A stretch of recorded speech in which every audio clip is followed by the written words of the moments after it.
Apa yang sebenarnya terjadi di Amerika? Oleh Christovita Wiloto, Chairman Strategik Indonesia. 1. Tahun 2001 serangan tanggal 11 September. Amerika diserang oleh kelompok teroris. 2 pesawat menabrak gedung kembar WTC di New York.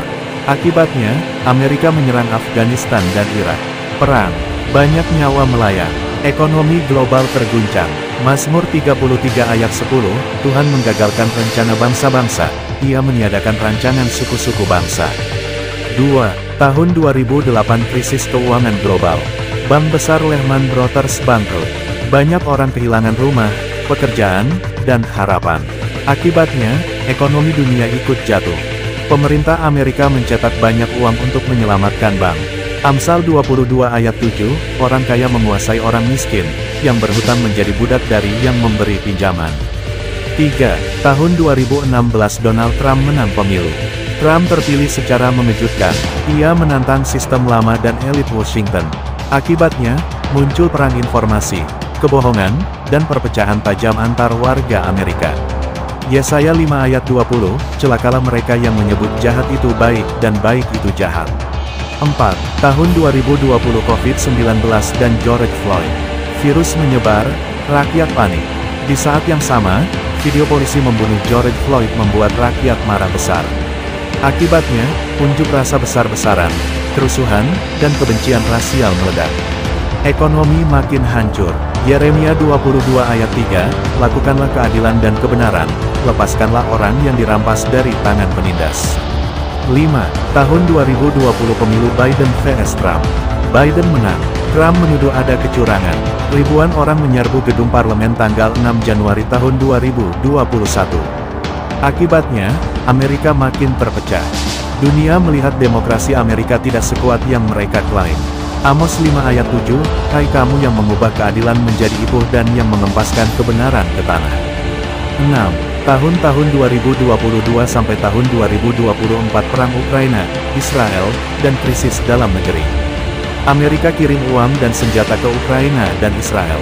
Sementara di dalam negeri, inflasi naik, warga gelandangan makin banyak, kejahatan meningkat, perpecahan politik makin parah. Akibatnya, rakyat mulai hilang kepercayaan pada pemerintah dan media. Yesaya 30 ayat 1, celakalah anak-anak pemberontak, demikian firman Tuhan, yang melaksanakan rencana yang bukan daripadaku. 7. Tahun-tahun 2024 sampai tahun 2025 Let It Rot dan kebangkitan lawan global. Let It Rot adalah sikap pasrah dan menyerah yang sedang melanda banyak anak muda Amerika. Artinya, biarkan saja rusak, tidak usah diperbaiki, toh percuma.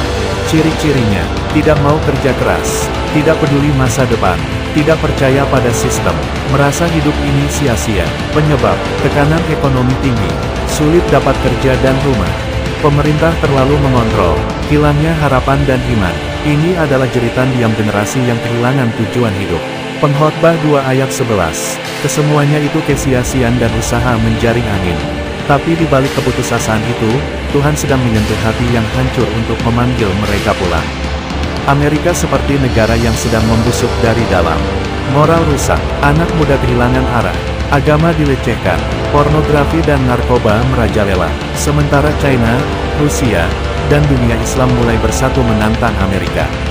Dunia tidak lagi takut pada Amerika. Mereka melihat kelemahan dan kehancuran dari dalam. Wahyu 18 ayat 2, jatuhlah Babel yang besar itu. Ia telah menjadi tempat kediaman roh-roh jahat. Pesan untuk rakyat Indonesia, jangan kagum pada Amerika, jangan ikut sistem dunia yang rusak. Dengarlah suara Tuhan dan kembalilah kepadanya. Mika 6 ayat 8, hai manusia, telah diberitahukan kepadamu apa yang baik. Dan apakah yang dituntut Tuhan daripadamu? Selain berlaku adil, mencintai kesetiaan, dan hidup dengan rendah hati di hadapan Allahmu. Jika Indonesia mau bangkit, jangan tiru Amerika, tapi ikutlah kehendak Allah, tolak korupsi, tolak kebohongan, tolak sistem yang menginjak rakyat, bangun bangsa dengan kasih, kejujuran, dan iman. Tuhan sedang mengaduk bangsa-bangsa, siapakah yang akan berdiri di pihaknya? Tuhan berbicara kepada Indonesia, bangkitlah dan jadi terang. Yesaya 60 ayat 1, kiranya rakyat Indonesia diberi hikmat dan keberanian untuk memilih jalan Tuhan, bukan jalan dunia.